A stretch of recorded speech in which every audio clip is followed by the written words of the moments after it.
Bien-aimés dans le Seigneur, je vous salue au nom de notre Seigneur Jésus-Christ.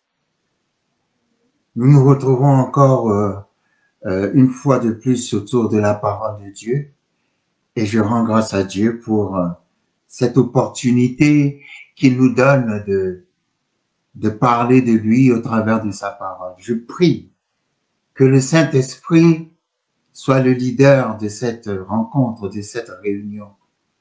Que le Saint-Esprit vienne nous conduire dans les couloirs, les coulisses, les méandres de la révélation de la parole et qu'au travers de cette étude que nous allons faire, beaucoup d'espoir renaissent, beaucoup de guérisons se manifestent, que de grandes ouvertures se produisent dans la vie de tout un chacun, que Dieu se montre vivant et puissant, comme il l'a toujours été. Merci Seigneur, j'invite ta puissance à se manifester au travers de ta parole, alors que nous parlons de toi. Que nos cœurs soient transformés, que nos vies soient transformées, que notre espérance devienne réalité et vérité. Merci pour la manifestation. Tu es le Dieu de la manifestation. Tu n'es pas seulement un Dieu de promesses, mais tu es aussi un Dieu qui manifeste la promesse. Merci pour ces temps de manifestation où tes promesses, Seigneur, se concrétisent dans la vie de tout un chacun. Et comme le dit la parole, de toutes les bonnes paroles que l'Éternel a données à Israël, aucune n'est restée sans effet, toutes s'accomplirent. Je prends ce verset, Seigneur, et je déclare aucune de tes paroles que tu nous as données, que nous avons cru reçues dans nos cœurs, aucune ne restera sans effet. Toutes vont s'accomplir et s'accomplissent déjà dans le nom puissant de Jésus-Christ de Nazareth. Manifestation, voilà le mot que je reçois. Manifestation, manifestation, manifestation de l'Esprit Saint dans ta vie, manifestation de l'Esprit Saint dans cette situation que tu es en train de traverser, manifestation de l'Esprit Saint au beau milieu de tes épreuves, manifestation de l'Esprit Saint, manifestation de Dieu, manifestation de la parole, manifestation, manifestation, manifestation. Nous ne restons pas au niveau de l'invisible, nous ne restons pas au niveau de l'abstrait. La Bible dit, et la parole a été faite chair. Jean chapitre 1, verset 14. Manifestation. La parole a été manifestée dans la chair. Concrétisation, réalisation. Seigneur, merci pour des temps de manifestation. Merci parce que tu te manifestes. Manifestation, manifestation, manifestation. Merci pour la manifestation de l'Esprit de Dieu dans ta situation, dans ta famille, dans ta maison, dans ton travail. Manifestation dans ta maladie. Cette maladie disparaît d'un seul coup sous la manifestation de la parole de Dieu. Manifestation, dimension supérieure, Manifestation, merci pour un transfert. Manifestation, merci pour un transport. Manifestation, manifestation. Dieu se manifeste. Dieu se manifeste. Dieu se manifeste. Dieu se manifeste. Je prie pour une manifestation dans ta vie, dans ta situation. Dieu dit manifestation dans le nom puissant de Jésus-Christ de Nazareth. Merci pour l'Esprit de Dieu qui se manifeste, qui se manifeste, qui se manifeste, qui se manifeste dans le nom puissant de Jésus-Christ de Nazareth. Merci Seigneur. Alors il y avait ce verset dont la référence m'échappait la dernière fois et je disais que j'allais vous le donner ce dimanche-ci. Donc il s'agit de Timothée. Hein. C'est un verset qui est, comment dirais-je, c'est un verset qui est très simple. 2 Timothée chapitre 3 verset 12. Or, tous ceux qui veulent vivre pieusement en Jésus-Christ seront persécutés. 2 Timothée chapitre 3 verset 12. Or, tous ceux qui veulent vivre pieusement en Jésus-Christ seront persécutés. Nous parlions la dernière fois que le chrétien doit s'armer de la pensée d'être persécuté. Et la Bible nous le dit clairement. Tous ceux qui veulent vivre pieusement en Jésus-Christ seront persécutés.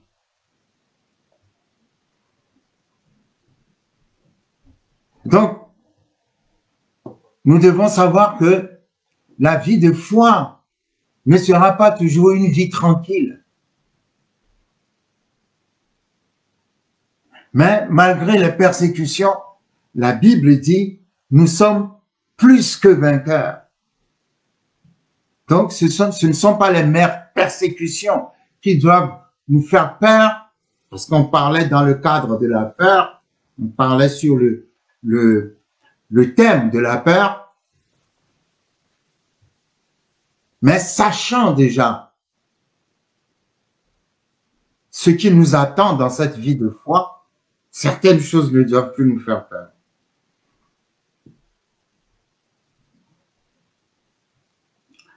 Je voudrais aujourd'hui, selon ce que Dieu me met dans le cœur depuis un certain nombre de jours, parler de Daniel. Daniel, nous connaissons tous Daniel dans la parole de Dieu. Daniel, un grand prophète, un grand serviteur de Dieu, et quelqu'un qui est incontournable lorsqu'on parle de la parole, parce que Daniel a reçu, comment dirais-je, la vision concernant la fin des temps. Et ce que Daniel a vu, nous le vivons encore maintenant, et il reste encore une partie que nous n'avons pas encore vécue, mais qui va venir.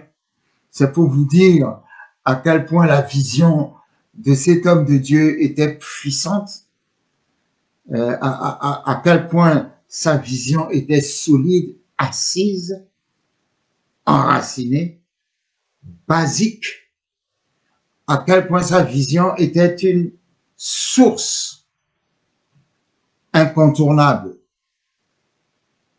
concernant les événements de la fin des temps. Et Daniel, en lui-même, est un personnage que j'ai appris à découvrir ces temps derniers. Parce que jusqu'ici, on lisait Daniel, on parlait de Daniel et tout ça, mais Dieu m'a permis de voir un autre côté du personnage. Et cet autre côté du personnage concerne, tout simplement sa foi au quotidien, la foi de Daniel au quotidien. Et quand j'observe sa vie, je trouve qu'il a un exemple, une référence à suivre. Daniel présente des qualités extraordinaires et comment dirais-je, des leçons de vie et de foi, je trouve, qui doivent être une inspiration pour nous. Et son nom, Daniel, signifie l'Éternel juge. Vous savez, à chaque fois que Dieu juge, il a toujours donné la victoire à ses enfants. Et Dieu n'a jamais jugé une situation dans laquelle ses enfants sont perdants. Si c'est Dieu qui est le juge, donc il juge toujours en ta faveur. Et le nom de Daniel signifie Dieu juge, ou encore Dieu est mon juge, ou l'Éternel est mon juge. Et j'ai remarqué quelque chose chez Dieu, c'est que Dieu est un Dieu qui nous donne la victoire avant la bataille, en sorte que quand la bataille vient, ce n'est pas pour la gagner, mais c'est pour prouver que nous l'avons déjà gagnée. Nos combats et nos batailles ne viennent pas pour que nous les gagnons, parce que nous les avons déjà gagnés. Et c'est pour ça que j'aime particulièrement cette parole de Jésus lorsque Jésus-Christ a dit dans Jean chapitre 16, Jésus-Christ a dit ceci: « Cependant, je vous dis la vérité, il vous est avantageux que je m'en aille. Car si je ne m'en vais pas, le consolateur ne viendra pas vers vous, mais si je m'en vais, je vous l'enverrai.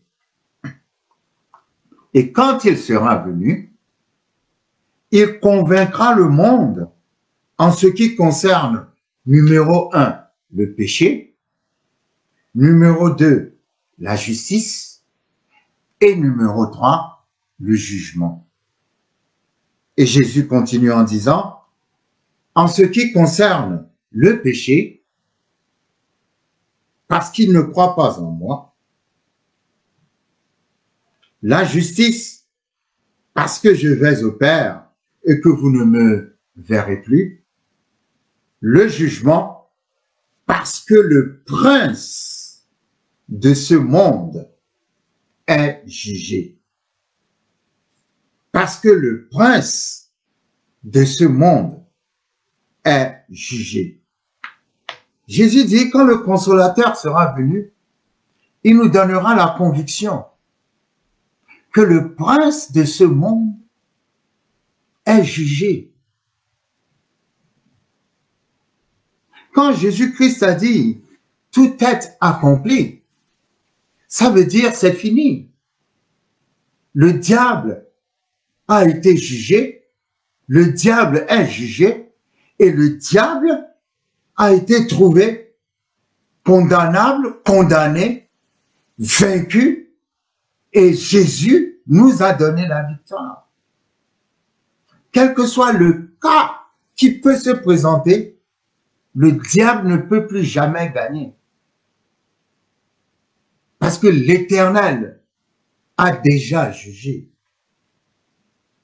Et ce qui est curieux, c'est lorsque nous avons ces jours-ci beaucoup parlé de Josaphat, 2 Chroniques chapitre 20, comment Dieu a donné à Josaphat comment dirais-je, une victoire surnaturelle, ses ennemis venant contre lui se sont arrêtés pour se décimer, pour s'entretuer, se détruire eux-mêmes, ce qui vraiment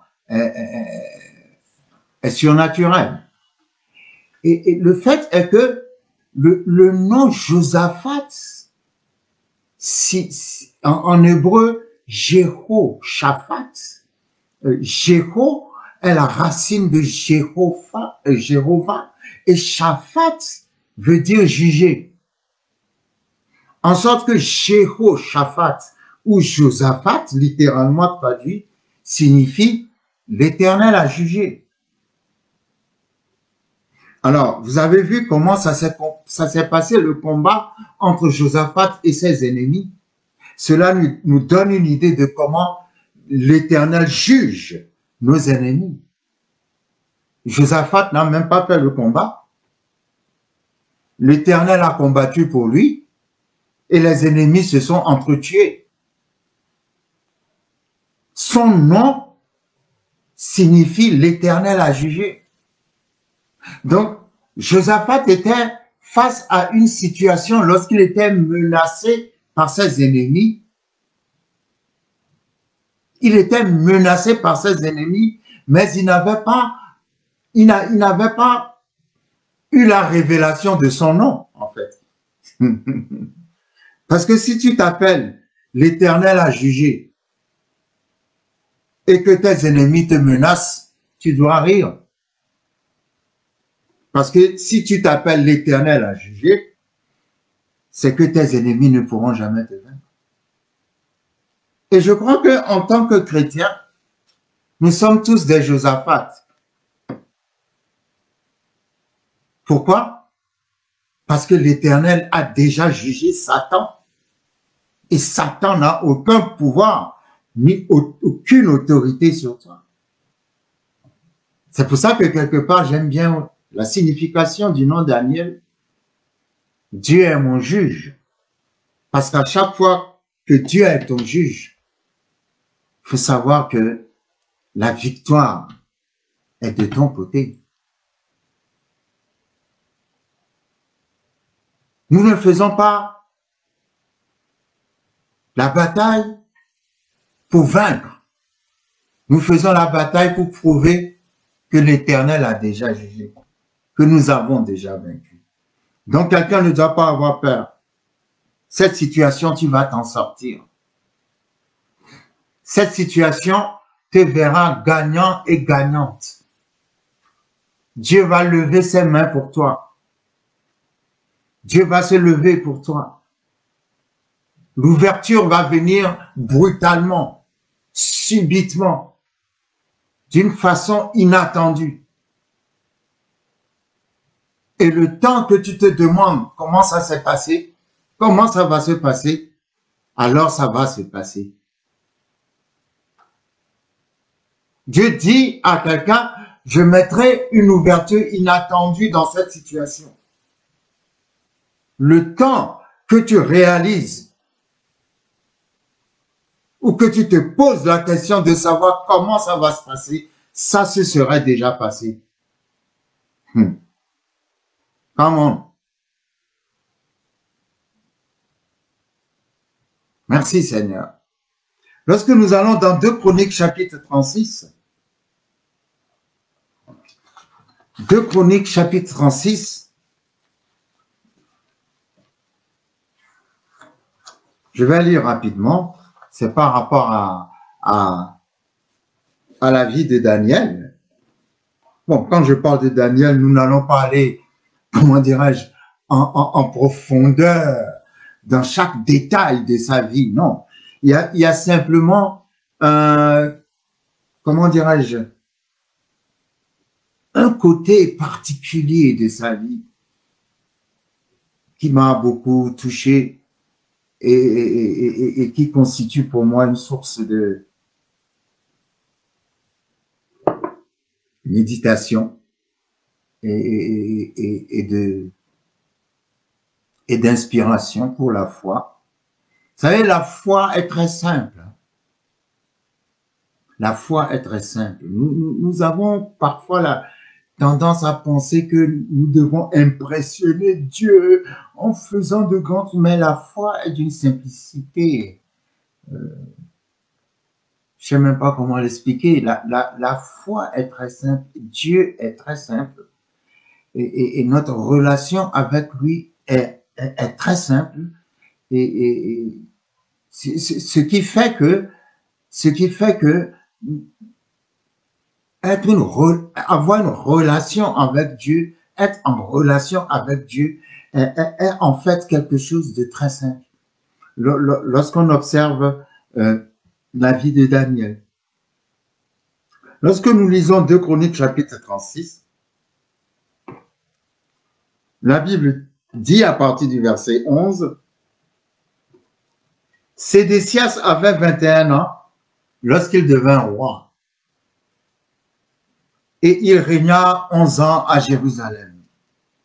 Il fit ce qui est mal aux yeux de l'Éternel, son Dieu, et il ne s'humilia point devant Jérémie, le prophète, qui lui parlait de la part de l'Éternel. Il se révolta même contre le roi Nebuchadnezzar, qu'il avait fait jurer par le nom de Dieu, et il raidit son cou et endurcit son cœur au point de ne pas retourner à l'Éternel, le Dieu d'Israël. Tous les chefs des sacrificateurs et le peuple multiplièrent les transgressions selon les abominations des nations, et ils profanèrent la maison de l'Éternel qu'il avait sanctifiée à Jérusalem. L'Éternel, le Dieu de leur père, donna de bonne heure à ses envoyés la mission de les avertir. Ça, c'est très important de souligner cela. L'Éternel, le Dieu de leur père, donna de bonne heure à ses envoyés la mission de les avertir. Car il voulait épargner son peuple et sa demeure. Mais ils se moquèrent des envoyés de Dieu. Ils méprisèrent ses paroles et ils se raillèrent des prophètes jusqu'à ce que la colère de l'Éternel contre son peuple devint sans remède.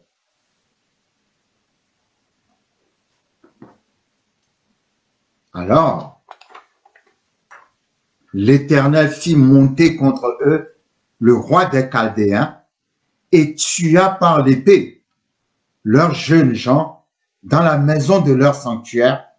Il n'épargna ni le jeune homme, ni la jeune fille, ni le vieillard, ni l'homme aux cheveux blancs. Il livra tout entre ses mains. Nebuchadnezzar emporta à Babylone tous les ustensiles de la maison de Dieu, grands et petits, les trésors de la maison de l'Éternel et les trésors du roi et de ses chefs. Ils brûlèrent la maison de Dieu. Ils démolirent les murailles de Jérusalem. Ils livrèrent au feu tous ses palais et détruisirent tous les objets précieux. Nebuchadnezzar emmena captifs à Babylone ceux qui échappèrent à l'épée, et ils lui furent assujettis, à lui et à ses fils, jusqu'à la domination du royaume de Perse, afin que s'accomplisse la parole de l'Éternel prononcée par la bouche de Jérémie, jusqu'à ce que le pays eût joui de ses sabbats. Il se reposa tout le temps qu'il fut dévasté, jusqu'à l'accomplissement des 70 ans. Bon, nous n'allons pas entrer dans tous les détails, mais nous voyons ici que la Bible dit que Israël, le royaume de Juda, ici, n'a pas, comment dirais-je, obéi au commandement de l'Éternel. L'Éternel disait à Israël de donner du repos à la terre. Bon, je ne veux pas rentrer dans ce domaine-là particulièrement parce que ça va nous éloigner trop du centre de notre texte. Autrement, quand ils allaient dans la terre promise, Dieu leur a dit, vous cultiverez la terre pendant 6 ans. Mais la 7e année, vous donnerez du repos à la terre. Et Dieu leur a même dit, ne vous inquiétez pas parce que si la 6e année, je ferai en sorte que la terre donne des produits qui vont durer pour 3 ans. La terre va donner une récolte de 3 ans dès la 6e année. En sorte que si vous ne travaillez pas la terre la 7e année, vous aurez toujours de la provision en réserve. Mais en fait, ils n'ont jamais obéi à ce commandement, ils n'ont jamais donné le repos à la terre. Et la Bible dit que Dieu va envoyer des prophètes. Parmi ces prophètes, il y avait Jérémie, qui venait pour avertir le peuple, pour dire au peuple, obéissez au commandement de Dieu, donnez du repos à la terre, ainsi de suite. Mais au lieu d'écouter la parole de Dieu, la Bible dit, ils se sont moqués des prophètes.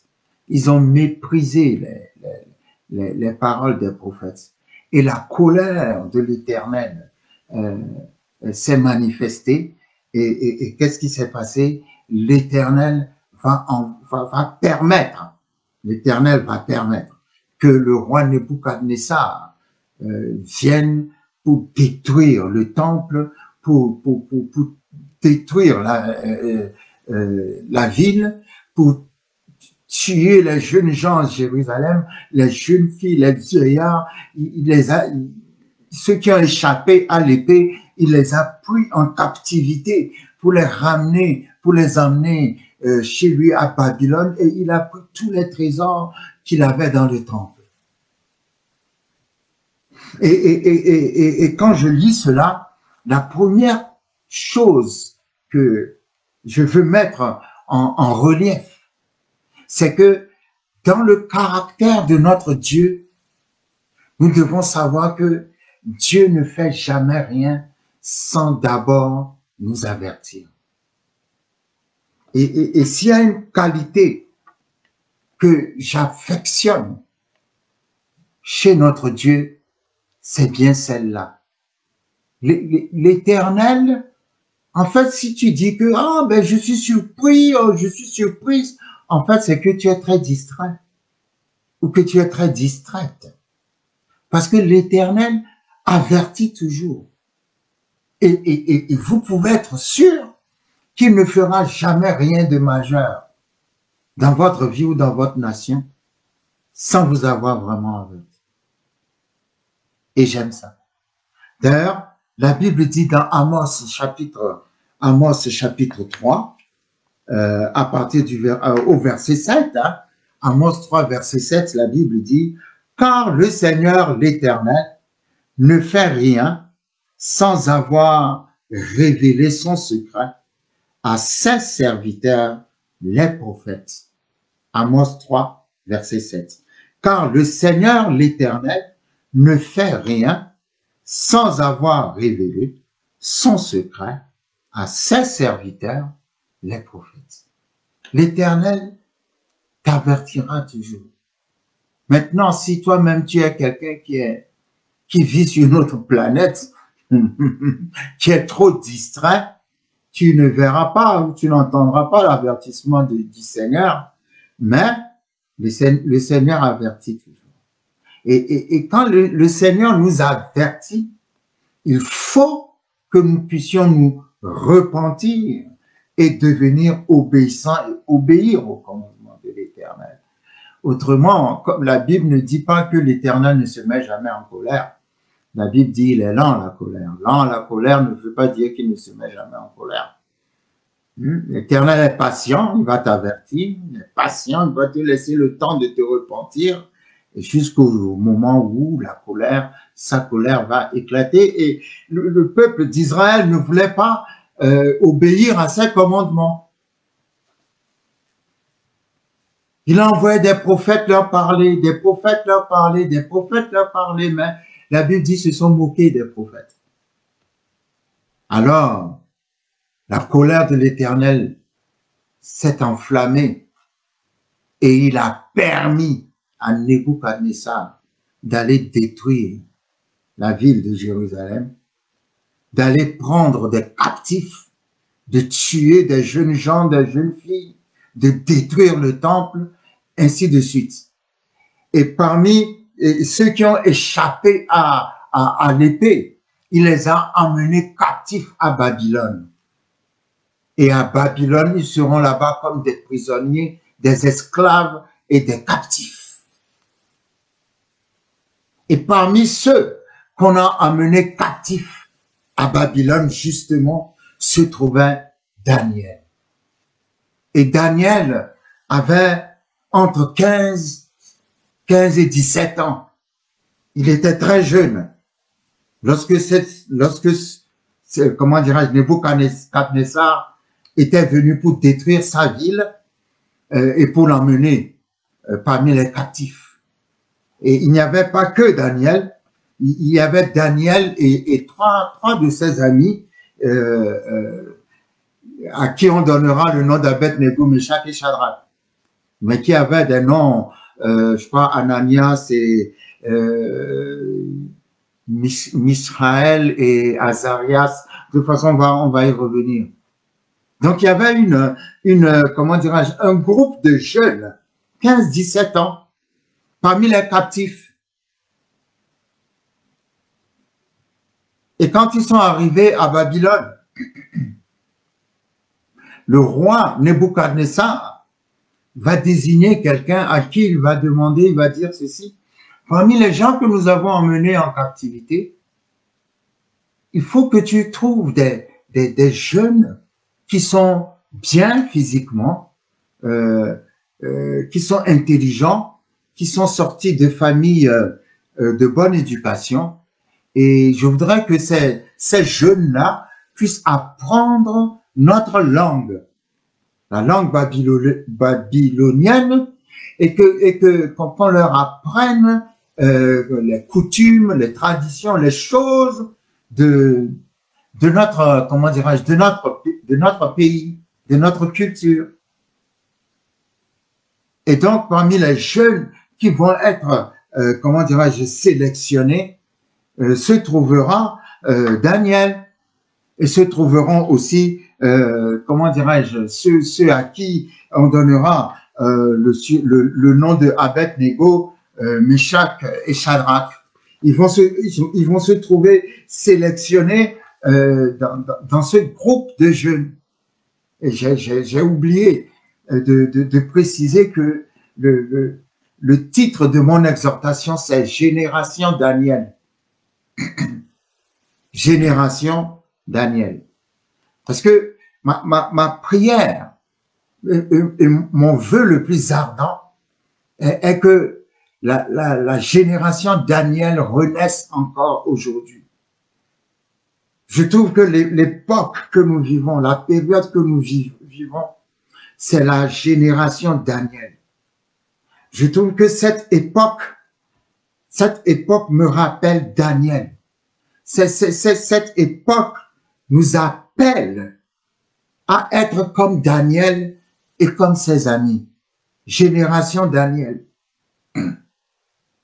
Et je prie que l'esprit de cette génération soit contagieuse dans notre génération. Et que nous soyons représentants de la génération Daniel d'aujourd'hui.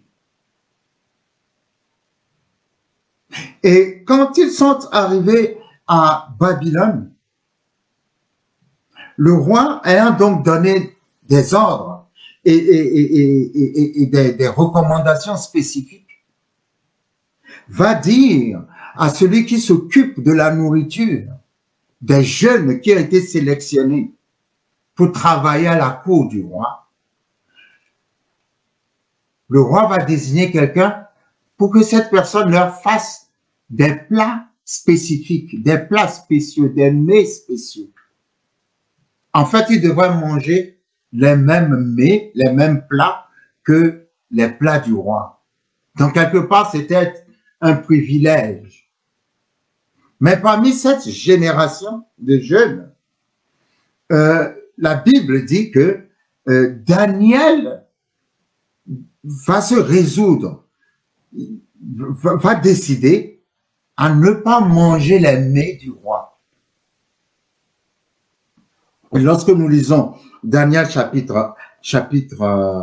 allons rapidement dans Daniel chapitre 1, je vais lire rapidement. La troisième année du règne de Joachim, bon, passons Daniel chapitre 1 verset 3. Le roi donna à Ashpenaz, chef des eunuques, d'amener quelques-uns des enfants d'Israël de race royale ou de famille noble, de jeunes garçons sans défaut corporel, beaux de figure, doués de sagesse, d'intelligence et d'instruction, capables de servir dans le palais du roi et à qui l'on enseignerait les lettres et la langue des Chaldéens.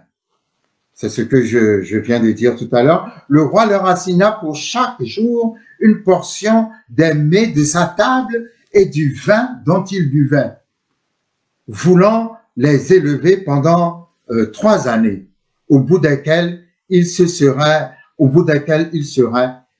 au service du roi. Il y avait parmi eux, d'entre les enfants de Juda, Daniel, Anania, Misraël et Azaria. Alors, Anania, Misraël et Azaria changeront de nom plus tard et deviendront Meshach, Shadrach et Abed-Nego. Et la Bible dit, le chef des eunuques leur donna des noms. À Daniel, celui de Beth-Chassar, à Anania, celui de Shadrach, à Misraël, celui de Meshach, et à Azaria, celui d'Abed-Nego. Donc, gardons nos pensées sur ces 4 jeunes garçons de Juda qui ont été pris captifs et qui ont été sélectionnés pour travailler à la cour du roi, c'est-à-dire pour travailler dans le palais du roi. Et la Bible dit, Daniel résolut de ne pas se souiller par les mets du roi et par le vin dont le roi buvait, et il pria le chef des eunuques de ne pas l'obliger à se souiller. Alors, c'est là où Daniel a commencé à m'intriguer. Daniel est arrivé dans un pays où il était en fait d'une certaine manière captif. Donc, en tant que quelqu'un qui est captif, il était là pour être soumis à la volonté du roi. Maintenant, le roi a ordonné au chef des eunuques le plat qu'il doit donner à ces jeunes qui doivent faire 3 ans de formation, 3 ans à la suite desquels ils deviendront ils seront engagés dans le palais pour travailler. Maintenant, Daniel appelle le chef des eunuques et Daniel dit au chef des eunuques, je ne peux pas manger les plats que le roi a ordonnés. Et le chef des eunuques était étonné, il lui dit, mais si je ne te donne pas à manger ce que le roi a ordonné, le roi va me couper la tête. Et Daniel va expliquer au chef des eunuques que lui, il ne mangera et ses compagnons ne mangeront que des légumes. Et qu'il lui proposait quelque chose, c'est qu'au bout de quelques jours, il n'a qu'à observer leur visage à eux qui mangent des légumes par rapport au visage de ceux qui mangent les plats du roi. Et il verra qu'il y aura une grande différence. Et la Bible dit, le chef des eunuques a écouté ce que Daniel lui a dit. Et la Bible dit, au bout d'un certain nombre de jours, le chef des eunuques va observer effectivement que le visage de Daniel et de ses compagnons, que leur visage était en meilleure santé par rapport au visage de ceux qui ont l'habitude de manger les plats du roi. Mais c'est pas ça qui est comment dirais-je, mon sujet. Ce que je veux montrer ici, c'est quand la Bible parle de Daniel, la Bible a utilisé le verbe se résoudre. Ah, verset 8, hein, Daniel chapitre 1, à son verset 8. Daniel résolu. Je veux m'arrêter sur le mot résolu, qui vient de se résoudre, du mot résolution. Daniel a pris une résolution. La résolution qu'il a prise, c'est de ne pas se souiller avec les mets, de ne pas être souillé par les mets du roi et par le vin dont le roi buvait. Daniel a pris une résolution. Je sais que dans la Bible, il y a un verset qui dit « À tes résolutions répondra le succès ». Je comprends par là qu'un chrétien, c'est quelqu'un qui prend des résolutions. C'est quelqu'un qui décide de se résoudre à faire ça, ça, ça, et à ne jamais faire ça, ça, ça. Et le mot résolution a pris pour moi un sens tellement grand. Quand je vois le caractère de Daniel, quelqu'un doit prendre des résolutions dans sa vie. Parce que Daniel s'est résolu, il a dit, je ne vais pas manger les plats du roi. Je ne vais pas boire les vins du roi. Il a pris cette résolution. Prendre une résolution, c'est-à-dire tout peut changer, mais sa résolution, quand tu as pris une résolution, tu as pris une résolution. Ça montre, numéro 1, la force de caractère, la force de la personnalité. Un chrétien doit avoir du caractère. Un chrétien doit avoir de la personnalité dans le sens où un chrétien doit savoir ce qu'il veut, ce qu'il faut pour rester agréable à Dieu. Tu es obligé de prendre des résolutions. Tu es obligé d'être quelqu'un qui est résolu.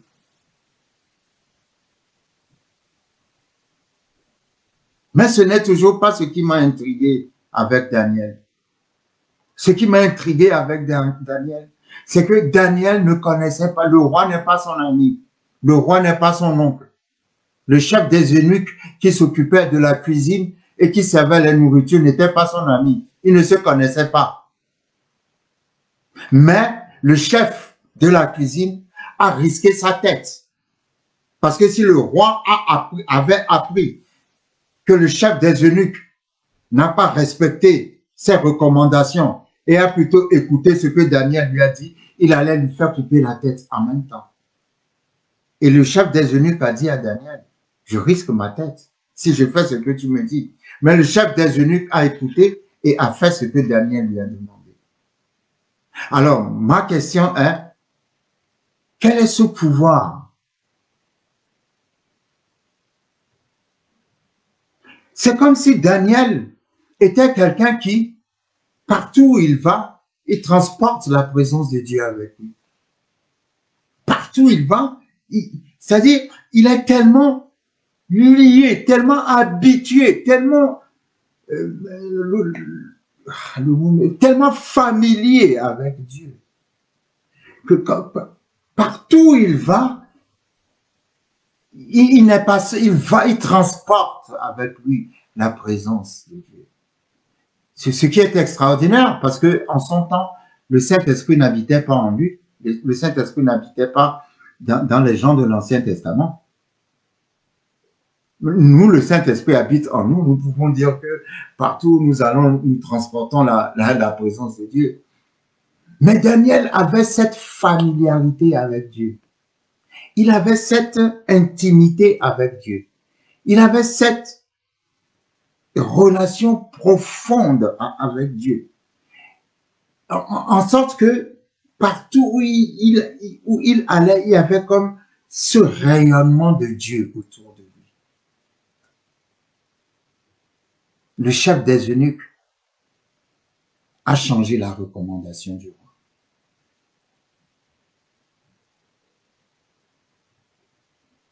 Et la Bible dit, Daniel et ses compagnons vont exceller dans ce royaume à un point tel que, vous savez ce à quoi j'ai pensé?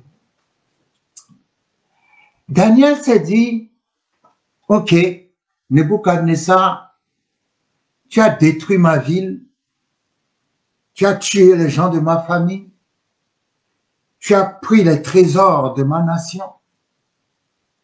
Mais il y a une chose que je suis décidé, que je me résous à accomplir et à te démontrer, c'est la grandeur, la puissance de mon Dieu. Fais tout ce que tu veux, mais tu te mettras à genoux devant mon Dieu.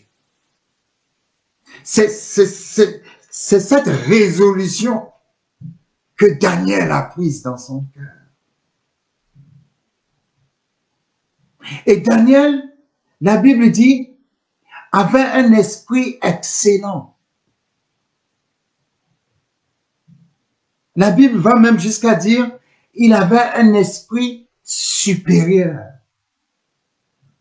Supérieur à un point tel que la Bible dit que Daniel était 10 fois plus intelligent que les gens de sa génération. Comment? 10 fois plus intelligent. Il avait un esprit excellent. Il avait un esprit supérieur. Daniel a travaillé pendant 70 années dans le palais royal, sous 4 rois qui se sont succédés. Nebuchadnezzar, Belshazzar, Darius, Cyrus. Ces 4 rois se sont succédés sur le trône et les 4 rois ont eu besoin de l'intelligence et de la sagesse de Daniel. Lorsqu'il s'est agi de discerner les songes qu'aucun sage du royaume ne peut discerner, Daniel était là pour discerner les songes du roi. Lorsqu'il s'est agi de trouver telle solution pour tel problème insolvable, Daniel était là. 4 rois ont eu besoin de Daniel. Comment? 70 années de conseil et de travail à la cour du roi.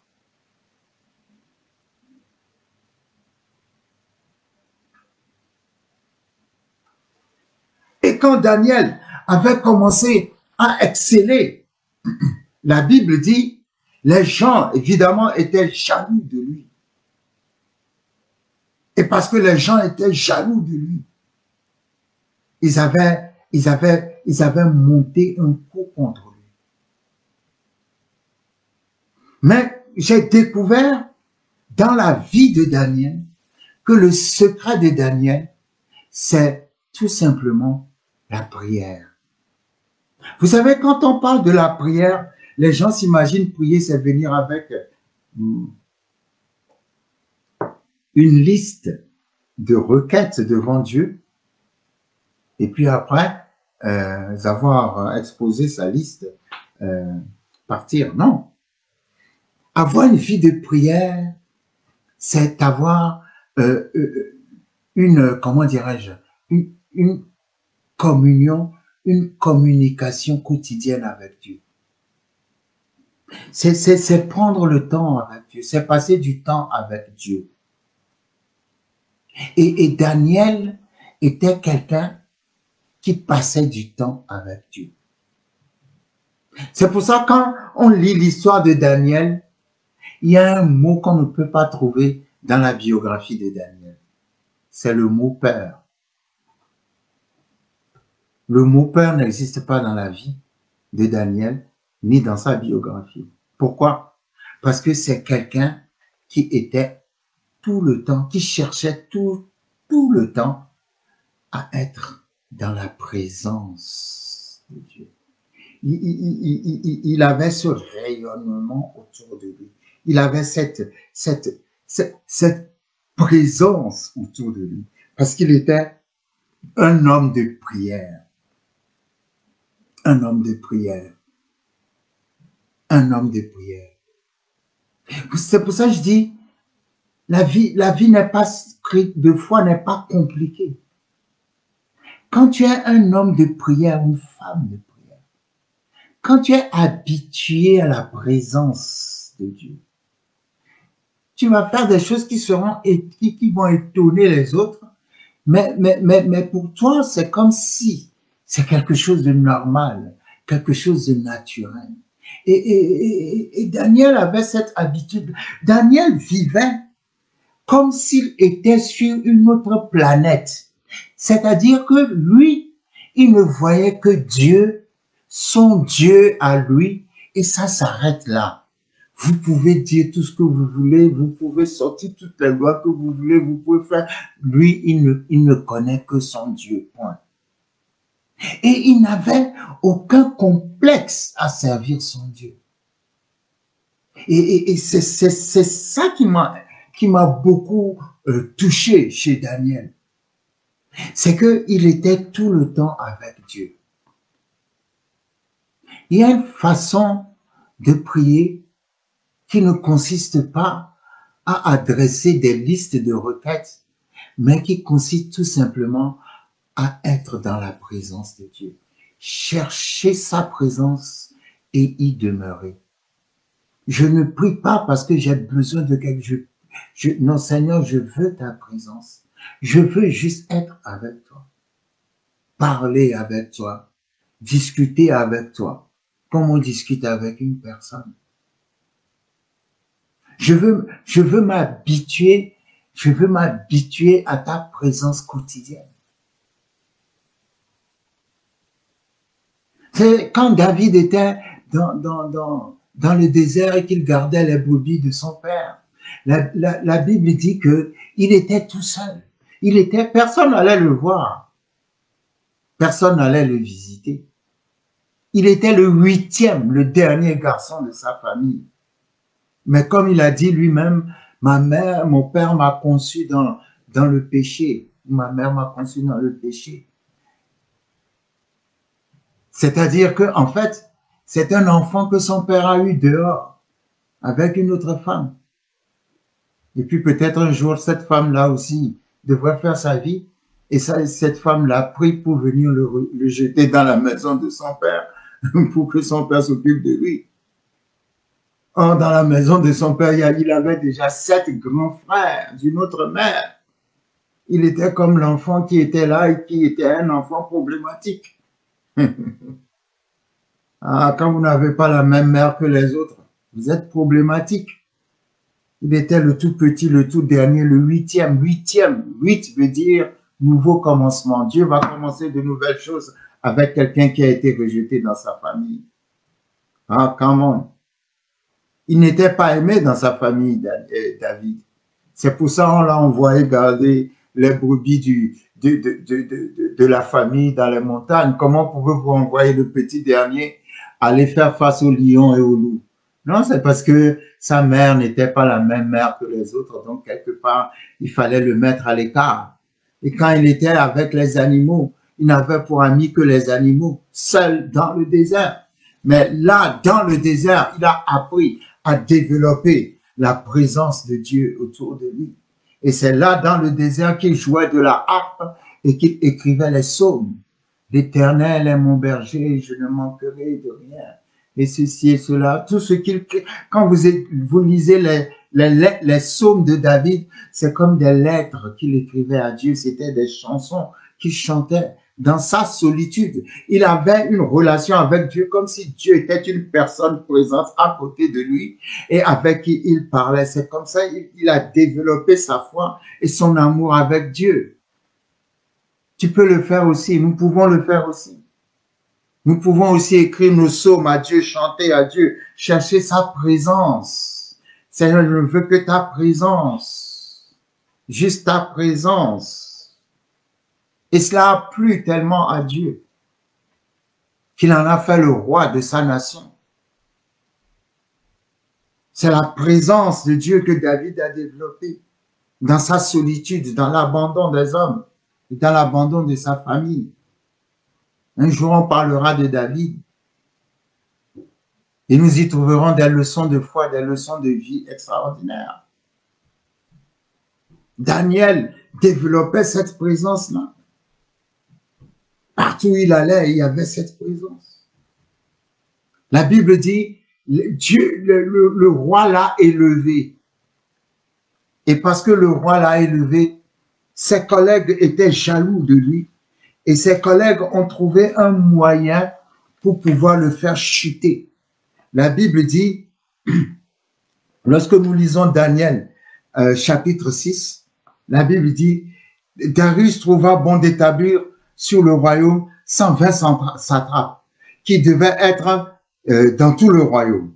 Il mit à leur tête 3 chefs, au nombre desquels était Daniel, afin que ces satrapes leur rendissent compte et que le roi ne souffrit aucun dommage. Daniel surpassait les chefs et les satrapes parce qu'il y avait en lui un esprit supérieur.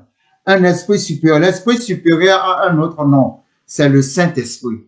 Et le roi pensait à l'établir sur tout le royaume. Vous imaginez?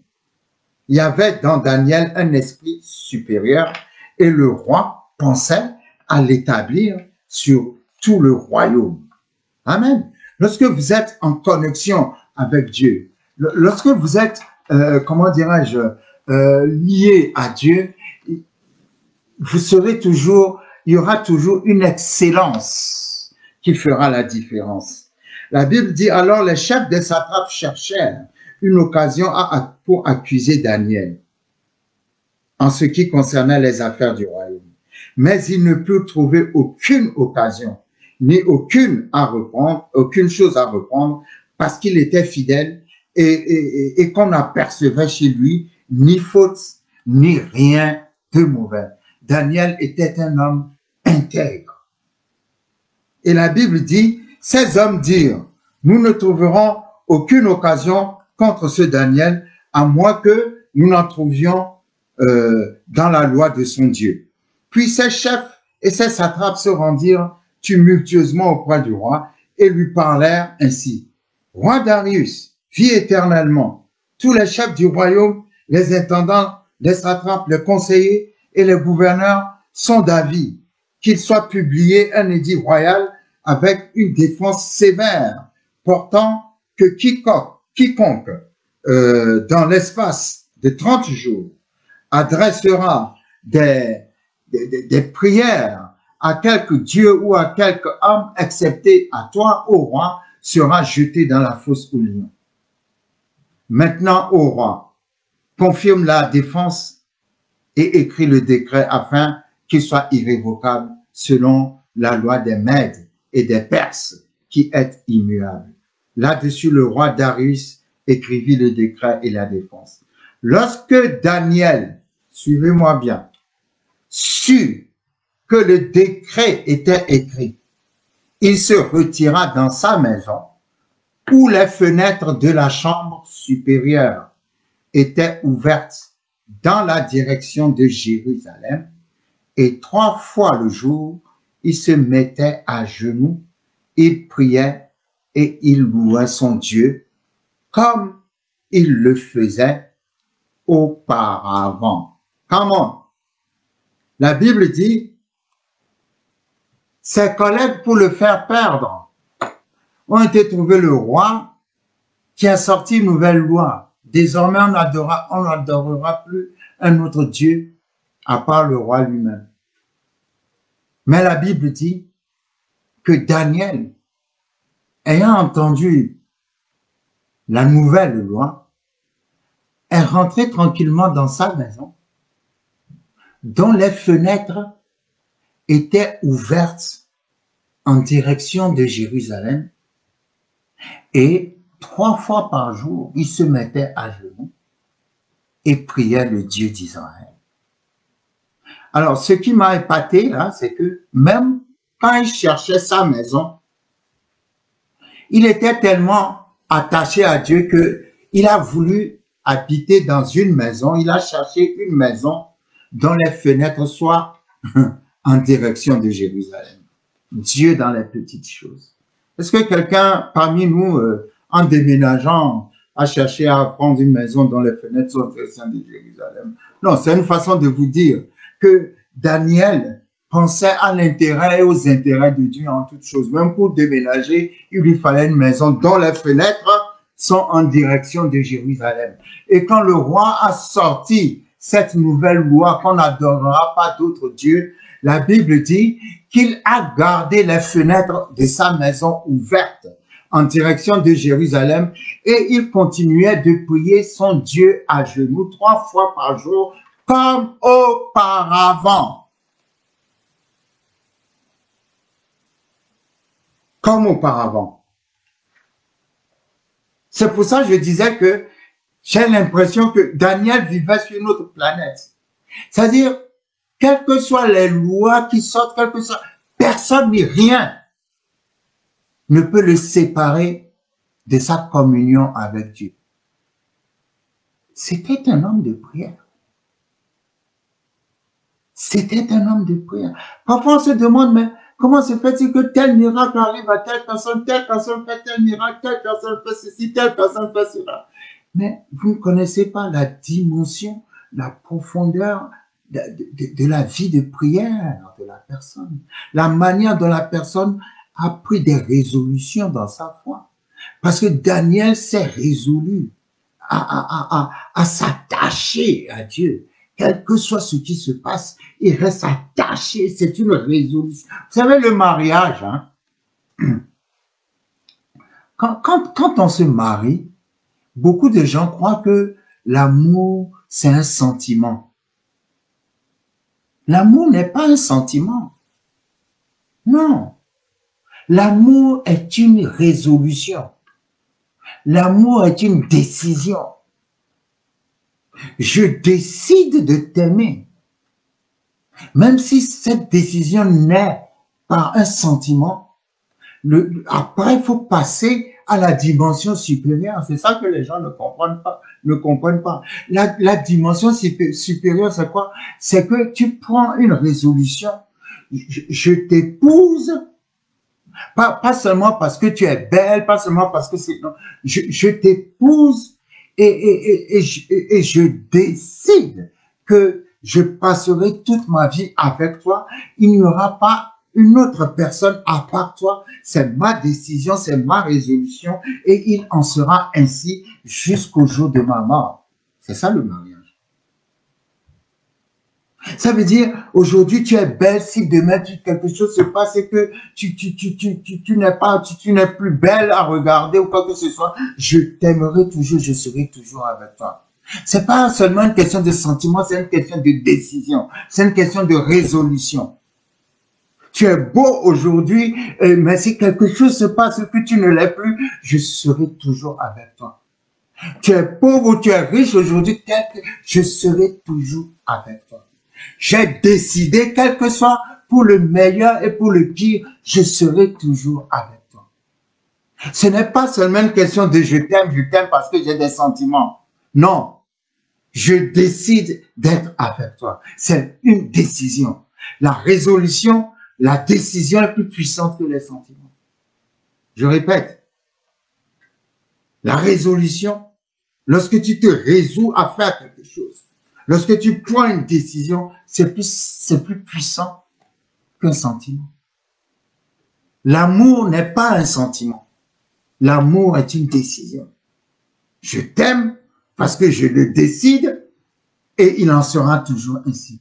C'est mon engagement, c'est mon alliance. C'est pour ça que l'alliance est synonyme de mariage. C'est pour ça que je dis, quand Dieu, tu te rends compte que tu es en alliance avec Dieu, la Bible dit ton créateur est ton époux, ben Dieu ne te regarde pas avec des yeux de quelqu'un qui veut divorcer. Dieu s'engage et il s'engage éternellement. Daniel a décidé qu'il ne lâchera jamais Dieu, que Dieu sera toujours son Dieu. Daniel a pris la résolution, quel que soit ce qui se passe, je serai toujours avec ce Dieu, tu seras toujours mon Dieu.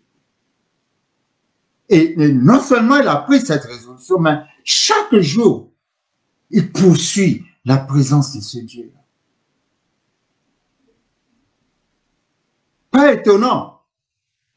C'est un homme, c'est parce qu'il est un homme de prière que partout où il va, c'est comme s'il se déplace avec le ciel. C'est comme s'il se déplace avec Dieu. C'est même pas, c'est comme s'il se déplace avec Dieu. Il transporte la présence de Dieu à cause de sa vie de prière.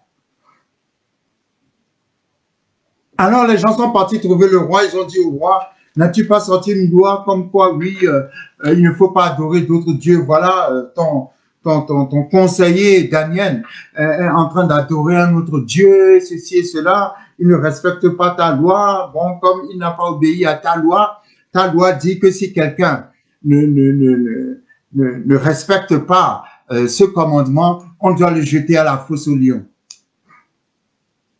Donc, le roi était attristé parce que le roi aimait beaucoup Daniel. Et ce qu'il faut remarquer, c'est que quand la loi est sortie, Daniel n'a pas eu peur. Pourquoi Daniel n'a pas eu peur? Daniel n'a pas eu peur parce que Daniel est habitué à la présence de Dieu. Quand tu es habitué, quand tu es dans l'intimité de Dieu, tu ne peux pas avoir peur. Parce que Daniel était l'ami de Dieu. Entre Dieu et Daniel, il y avait une relation telle que rien ne pouvait faire peur à Daniel. Parce qu'il savait que ce Dieu-là est avec nous. Le roi voulait empêcher qu'on le jette dans la fosse aux lions. Mais les conseillers ont insisté. Ils ont dit au roi, tu as pris une décision, donc le roi doit rester fidèle à sa décision. Et à contre-cœur, le roi a accompagné Daniel et on a emmené Daniel à la fosse aux lions. La Bible dit qu'on a jeté Daniel dans la fosse aux lions et on a fermé la fosse et le roi a mis sa signature sur la pierre qui fermait la fosse. Mais cette nuit-là, la Bible dit que le roi n'a pas dormi. Le roi n'a pas dormi. Le roi n'a pas dormi. Et au petit matin, le roi est venu et le roi a dit, Daniel, est-ce que ton Dieu que tu adores, que tu sers avec persévérance, non, il faut que je retrouve ce verset. Il faut que je retrouve ce verset. Il faut que je retrouve ce verset. La Bible dit, Daniel 6, verset 14, le roi fut très affligé quand il entendit cela. Il prit à cœur de délivrer Daniel jusqu'au coucher du soleil. Il s'efforça de le sauver. Mais ces hommes insistèrent auprès du roi et lui dirent, sache ô roi que la loi des Mèdes et des Perses exige que toute défense ou tout décret confirmé par le roi soit irrévocable. Alors le roi donna l'ordre qu'on amena Daniel et qu'on le jeta dans la fosse aux lions. Le roi prit la parole et dit à Daniel, puisse ton Dieu que tu sers avec persévérance te délivrer. Puisse ton Dieu que tu sers avec persévérance. Le roi a remarqué la persévérance de Daniel.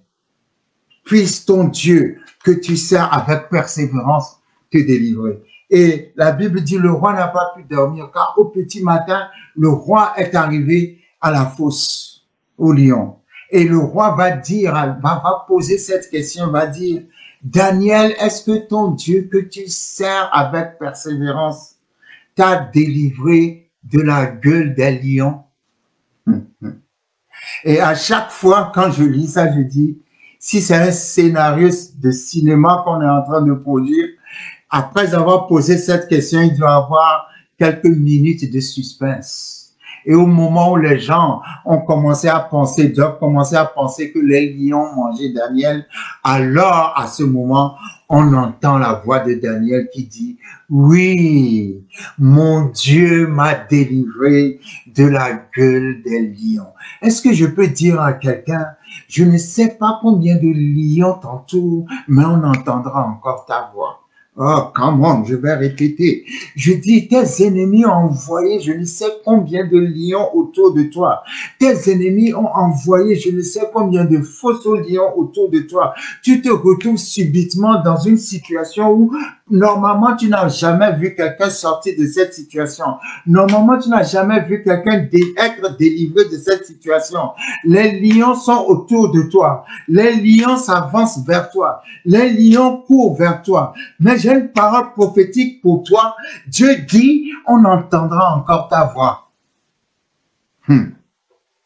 Ah, come on, come on, come on, come on, come on. On entendra encore ta voix. Daniel a dit, oui, mon Dieu m'a délivré de la gueule des lions. Come on.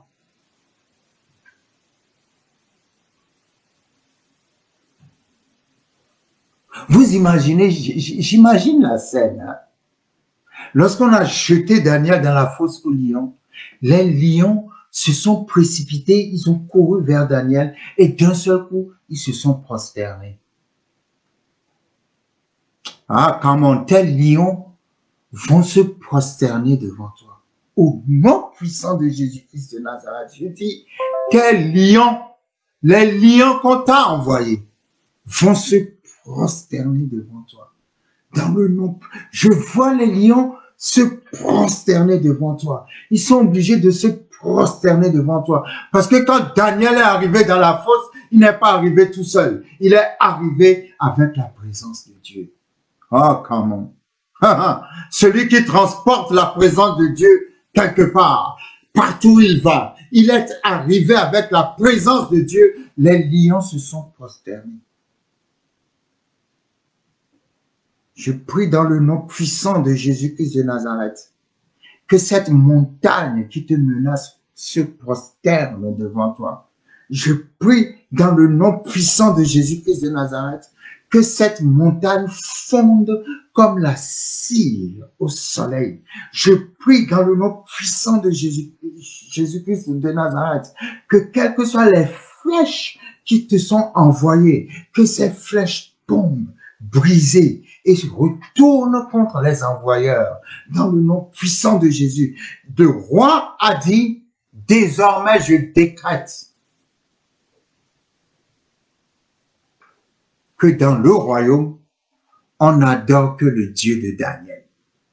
Vous savez, être un esclave captif dans un pays où tu es arrivé sans en connaître ni la langue, ni la culture, et pourtant arrivé à un niveau où tu as influencé 4 rois. Tu as pesé pendant 70 ans sur la politique du royaume.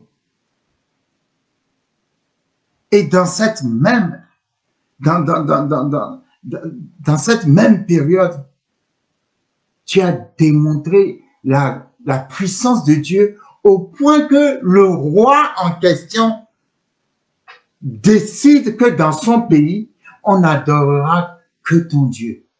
Je ne sais pas quel mot trouver, mais Daniel m'épate. Et le secret de Daniel,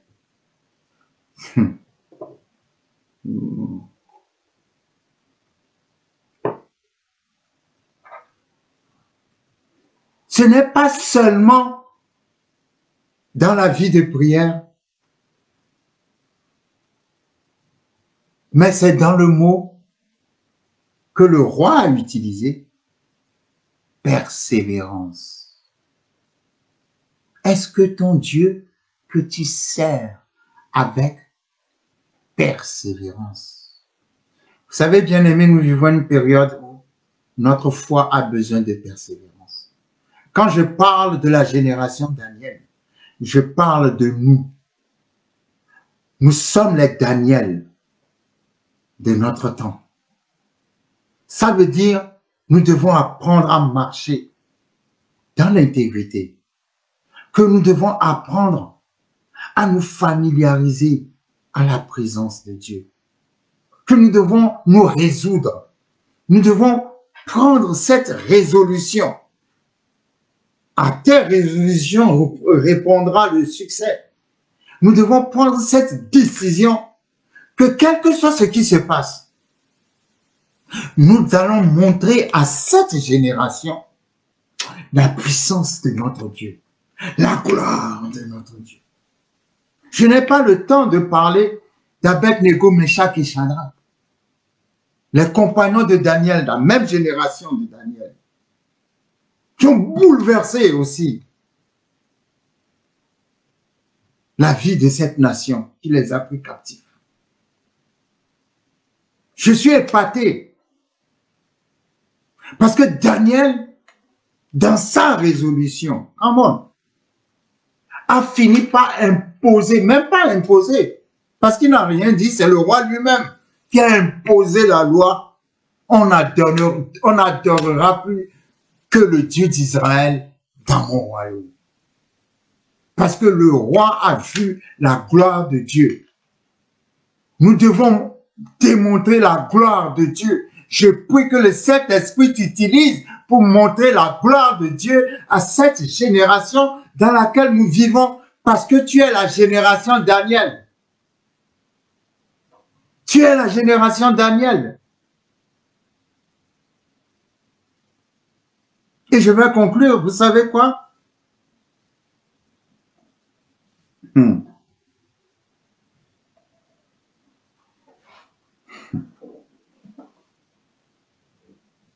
Ces gens-là nous apprennent des leçons de foi extraordinaires.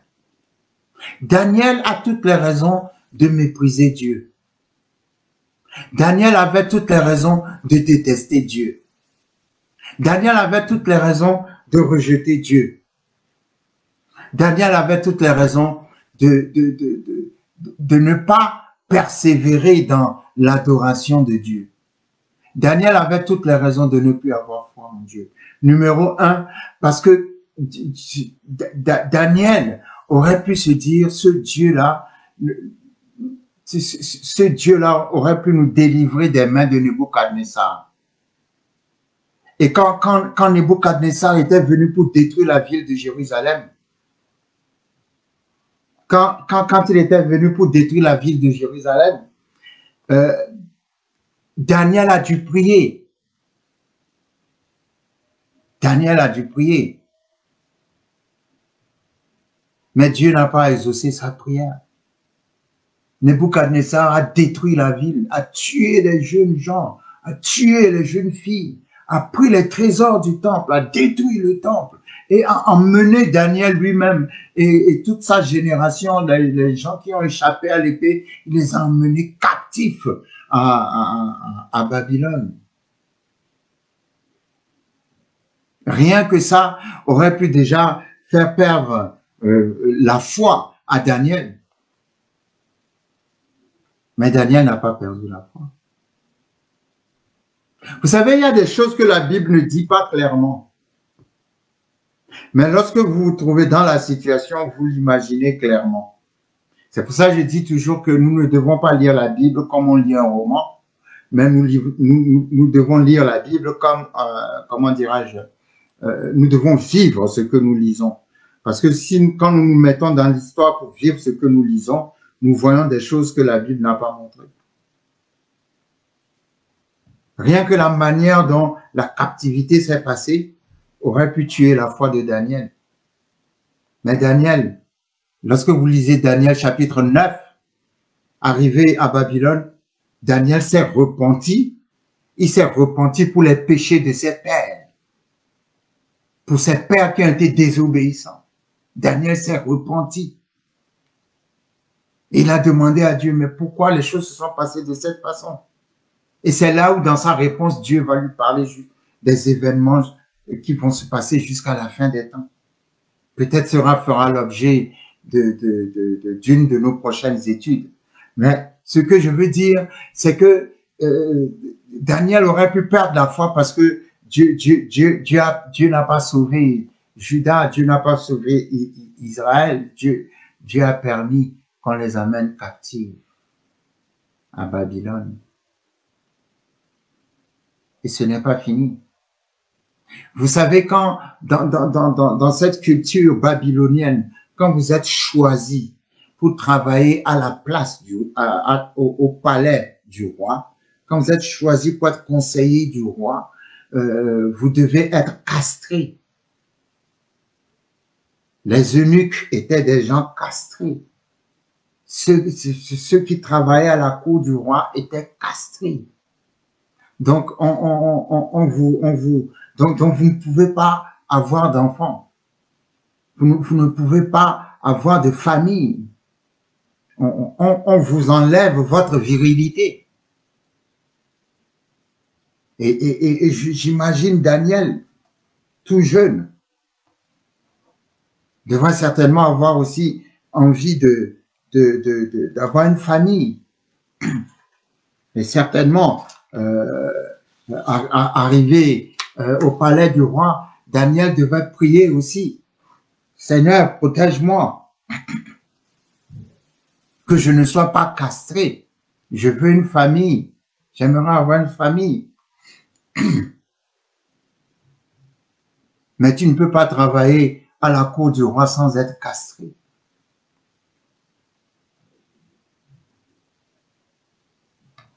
Donc, à cause de cela, Daniel a dû perdre sa virilité. Mais ça n'a pas découragé Daniel. Ah, come on. Il a continué à croire en Dieu. Je ne sais pas si quelqu'un... Dieu veut parler à quelqu'un ce matin. Vous savez, il y a quand vous lisez la parole de Dieu, quand on parle de la foi, tout le monde dit j'ai la foi, la foi, la foi, la foi, la foi, mais come on. Come on, la foi demande un sacrifice. Est-ce que tu es prêt pour ce sacrifice-là? Il y a des gens qui ont demandé à Dieu des choses de rien du tout. Et parce que Dieu ne leur a pas donné, ils ont abandonné Dieu. Mais quand vous prenez des gens comme Daniel, à qui Dieu n'a pas répondu, dans des cas vraiment spécifiques et sérieux, même malgré cela, ils continuent à s'attacher à Dieu. Je tiens à sortir ce côté des choses. C'est important. Dieu ne l'a pas délivré de la main de Nebuchadnezzar. Dieu a permis qu'on tue sa famille. Comment? Qu'on détruise sa famille. Qu'on détruise le temple de Jérusalem. Qu'on détruise les jeunes. Qu'on tue les jeunes filles, les jeunes gens, les jeunes hommes. Et qu'on l'emmène captif. Esclave à Babylone. Dieu n'a pas répondu à cette prière. Arrivé à Babylone, on va encore lui enlever la virilité, la masculinité. Il va se faire castrer pour être eunuque au palais du roi. Et d'autres diraient, Dieu est trop méchant. Es-tu vraiment vivant, Dieu?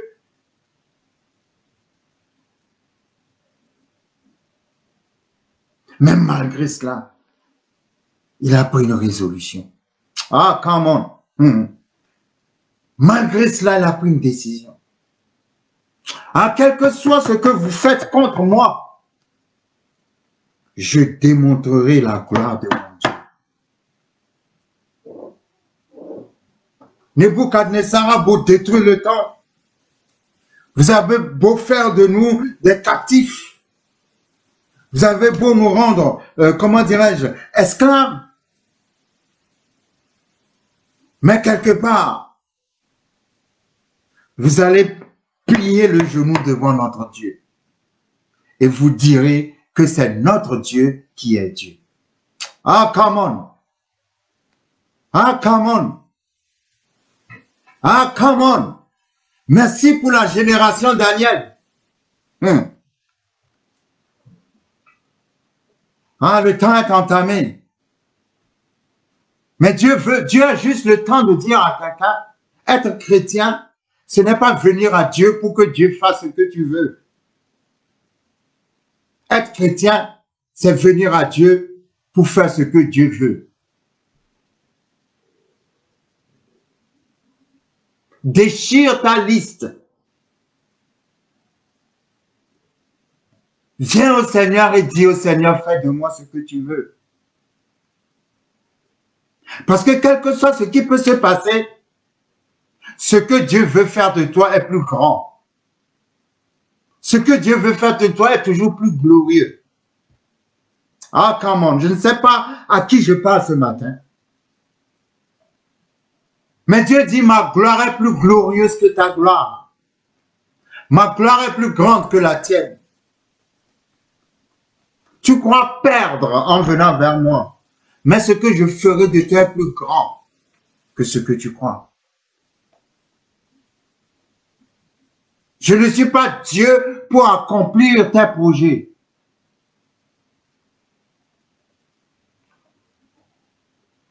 Je suis Dieu pour t'utiliser selon ma volonté. Ah Seigneur, je bénis ce matin quelqu'un qui te sert avec persévérance. Combien de prières n'avons-nous pas fait et qui n'ont pas été forcément exaucées? Mais ce n'est pas parce que tu n'as pas exaucé nos prières que tu n'es pas Dieu. Tu es toujours Dieu. Abed-Nego, Meshach et Shadrach ont dit, ô roi, nous n'allons pas, Daniel chapitre 3, nous n'allons pas nous prosterner devant ta statue. Même si tu nous jettes dans la fournaise ardente, notre Dieu peut nous délivrer de la fournaise ardente. Et même s'il ne le fait pas, nous n'adorerons quand même pas ta statue. Come on!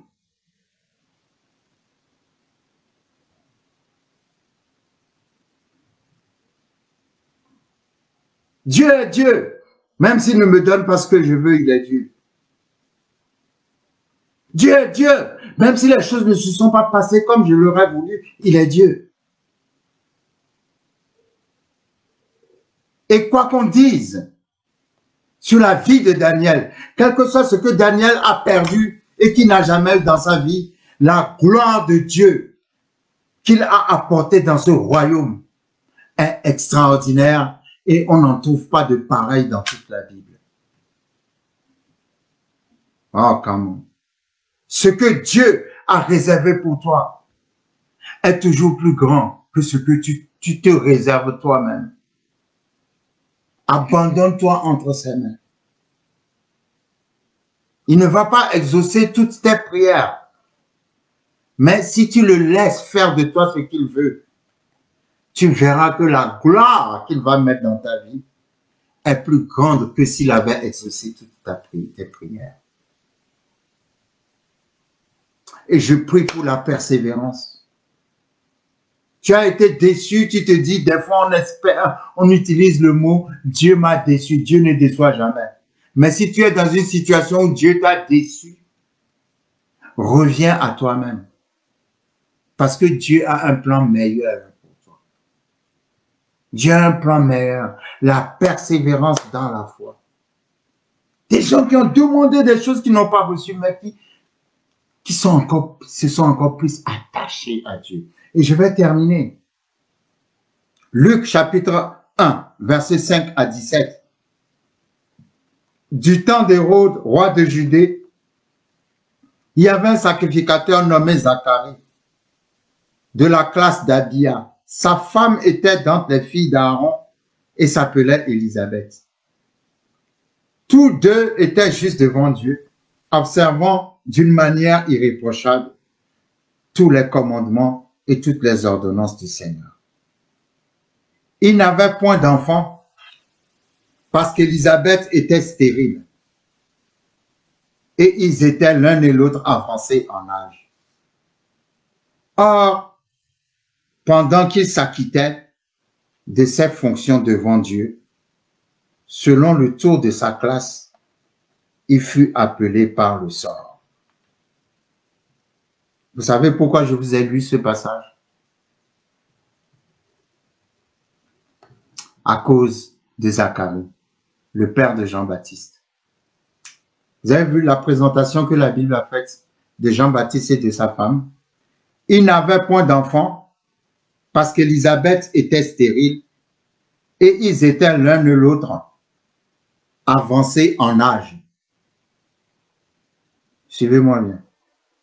Et la Bible dit, or, pendant qu'ils s'acquittaient de ses fonctions devant Dieu, ils n'avaient pas d'enfants parce que Élisabeth était stérile et ils étaient avancés en âge. Or, pendant qu'ils s'acquittaient de ses fonctions devant Dieu. Ah non, quelqu'un va me comprendre. Ils n'avaient point d'enfants parce qu'Élisabeth était stérile et ils étaient l'un et l'autre avancés en âge.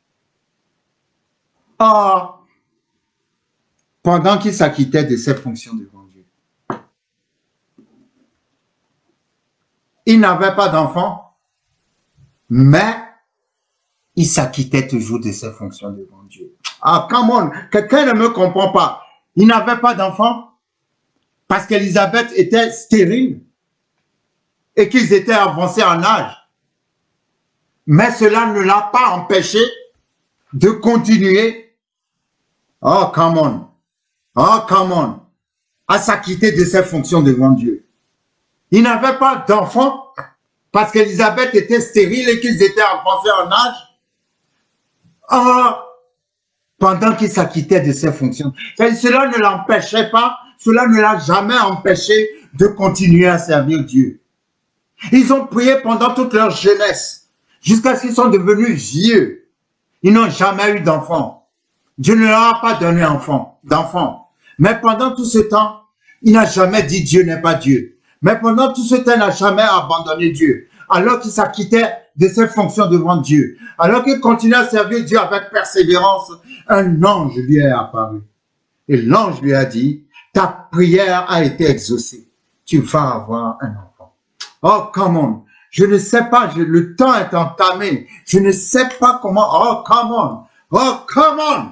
Je veux glorifier ce soir la foi persévérante. La foi persévérante. Dieu t'appelle à la persévérance dans ta foi. Laisse de côté tes petits projets, tes petites gloires, laisse tout ça là de côté parce que Dieu ne t'a pas exaucé. Dieu a un plan plus grand que toi. Génération Daniel, lève-toi et dis-toi, je décide de me résoudre à montrer la gloire de Dieu. Quel que soit ce qui se passait dans la vie de Daniel, quel que soit ce qui se passait dans leur vie de captifs à Babylone, Daniel a pris une décision dans son cœur. Je montrerai la gloire de Dieu à cette nation. Merci Seigneur pour ta parole. Merci pour ta parole Seigneur. Que ton nom soit béni. Merci Seigneur de ce que tu nous donnes. L'esprit de Daniel. L'esprit d'Abed-Nego, Meshach et Shadrach, qui connaissaient leur Dieu et qui ne servaient pas Dieu pour des intérêts particuliers, mais parce qu'ils savaient que Dieu est Dieu. Que cette génération sache que Dieu est Dieu. Jusqu'à ce que l'autorité et jusqu'à ce que la nation reconnaisse que c'est le Dieu d'Israël qui est Dieu. Ah, merci Seigneur. C'est l'Éternel qui est Dieu. Que ta gloire, Seigneur, fonde sur nos nations. Dans le nom puissant de Jésus-Christ de Nazareth. Amen. Merci Seigneur pour ta parole. Nous allons faire la communion pour clôturer. Et à chaque fois que nous nous trouvons autour de la parole, j'ai cette foi que quelqu'un reçoit sa guérison. Parce que Dieu est un Dieu qui guérit. La Bible dit, le châtiment qui nous donne la paix est tombé sur lui, Jésus. Et c'est par ses meurtrissures que nous sommes guéris. Alors nous allons prendre la communion. Pendant que nous allons prendre la communion, je vais rapidement lire un texte sur lequel je voudrais attirer votre attention.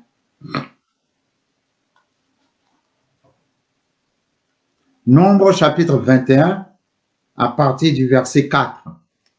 Nombre 21 à partir du verset 4, la Bible dit: Ils partirent de la montagne de Hor par le chemin de la mer Rouge pour contourner le pays d'Édom.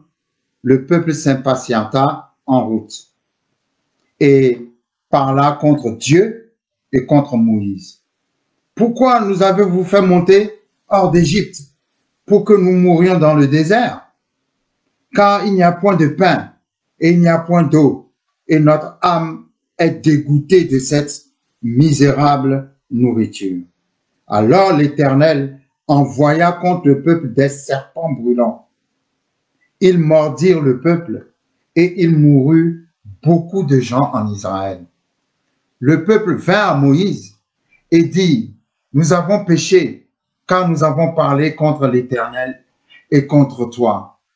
Prie l'Éternel afin qu'il éloigne de nous ces serpents. Moïse pria pour le peuple. L'Éternel dit à Moïse: Fais-toi un serpent brûlant et place-le sur une perche. Quiconque aura été mordu et le regardera conservera la vie. Moïse fit un serpent d'airain et le plaça sur une perche. Et quiconque a été mordu par un serpent et regardait le serpent d'airain conservait la vie. Amen. Amen. Merci Seigneur. La Bible dit, le peuple s'est rebellé contre Dieu. Et quand le peuple s'est rebellé contre Dieu, ils ont parlé contre Dieu et contre Moïse. Dieu a suscité des serpents brûlants qui ont mordu le peuple. Les serpents brûlants ont mordu beaucoup de gens parmi le peuple. Alors le peuple est venu vers Moïse et ils ont demandé à Moïse de prier pour eux, d'intervenir auprès de Dieu. Et Moïse a prié et Dieu a dit à Moïse: Fais-toi un serpent de bronze ou un serpent d'airain. Mets ce serpent au bout d'une perche. Et toute personne qui a été mordue par un serpent et qui verra le serpent de bronze au bout de la perche, cette personne qui a été mordue sera guérie automatiquement. Le serpent de bronze ou le serpent d'airain, ça dépend des traductions. Le serpent de bronze au bout de la perche représente Jésus-Christ sur la croix. C'était une façon que Dieu avait prophétiquement de dire: Christ ira sur la croix où le prix des péchés seront payés.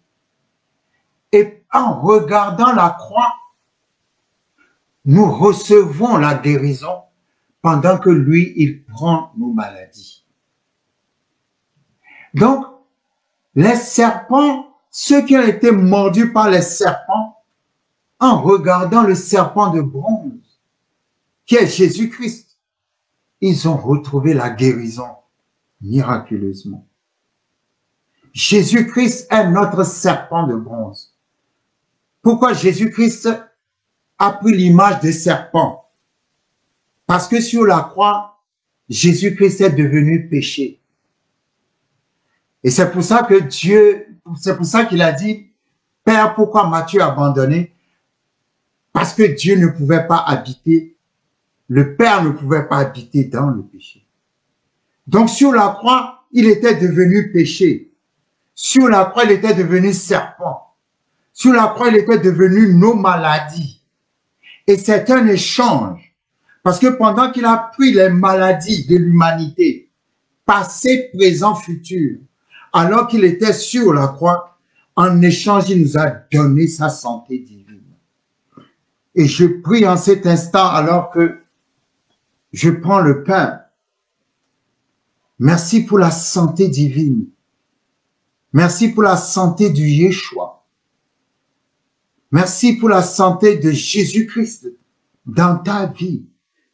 Reçois la santé divine. Alors que nous mangeons ce pain qui est son corps, je déclare que toute semence de maladie est déracinée, consumée par le feu du Saint-Esprit en cet instant précis. Reçois la guérison. Au nom de Jésus-Christ de Nazareth, nous regardons vers toi sur la croix, Seigneur. Alors que nous regardons vers toi sur la croix, merci pour la guérison qui se manifeste maintenant. Alors que nous buvons ton sang, merci pour le sang qui a été versé. Merci pour ton sang, Seigneur. Au travers de ton sang, nous avons été pardonnés. Au travers de ton sang, nous avons été justifiés. Nous avons été guéris, Seigneur, au travers de ton sang. Merci pour ton corps et pour ton sang. Au travers de ton sang et de ton corps, je déclare au nom de Jésus la guérison dans ta vie, dans le nom puissant de Jésus-Christ de Nazareth. Manifestation, que le Dieu qui se manifeste en guérison dans ta vie. Au nom puissant de Jésus-Christ de Nazareth. Je te rends grâce, Seigneur, pour ta parole. Dans le nom de Jésus-Christ. Amen. Merci pour votre fidélité. À dimanche prochain.